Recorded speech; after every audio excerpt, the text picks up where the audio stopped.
Situation बड़ी दिलचस्प। और उसके बाद मरियम साहबा के कैंप ने जनाब दूसरे जहाज की कहानी सुना दी और G100 वही इनका था, G500 था, उन्होंने G600 बता दिया कि जनाब हमसे महंगा तो बादशाह सलामत ने खरीदा। बादशाह सलामत के बाद उनको खुसूसी एलची का जहाज आ गया और आज शहजाद अकबर साहब ने बताया है कि एक पूरे का पूरा काफिला एक रवाना हुआ है।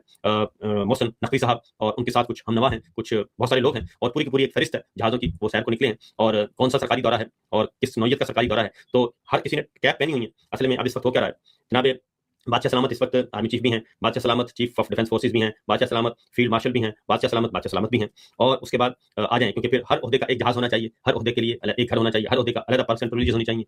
मोहसिन नकवी साहब वो पीसीबी के चेयरमैन भी हैं, वो वजीर दाखिला भी हैं, वो सेनेटर भी हैं, वो सबसे बढ़कर खसूसी एलची भी हैं, वो पैगाम रसा भी हैं। तो इस सारे काम के लिए उनके लिए भी एक एक होना चाहिए जी। और हर टोपी उनके भी 4-5 टोपी उनको भी दी हुई हैं। हर टोपी के लिए अलग जहाज होना चाहिए, हर टोपी के लिए अलग स्टाफ होना चाहिए, हर टोपी के लिए अलग गाड़ी होनी चाहिए। तो ये ऐसे लूट रहे हैं पाकिस्तान को सारे मिलके, जैसे मेरा ख्याल है कि शायद शायद कोई दुश्मन भी ऐसा ना करता हो।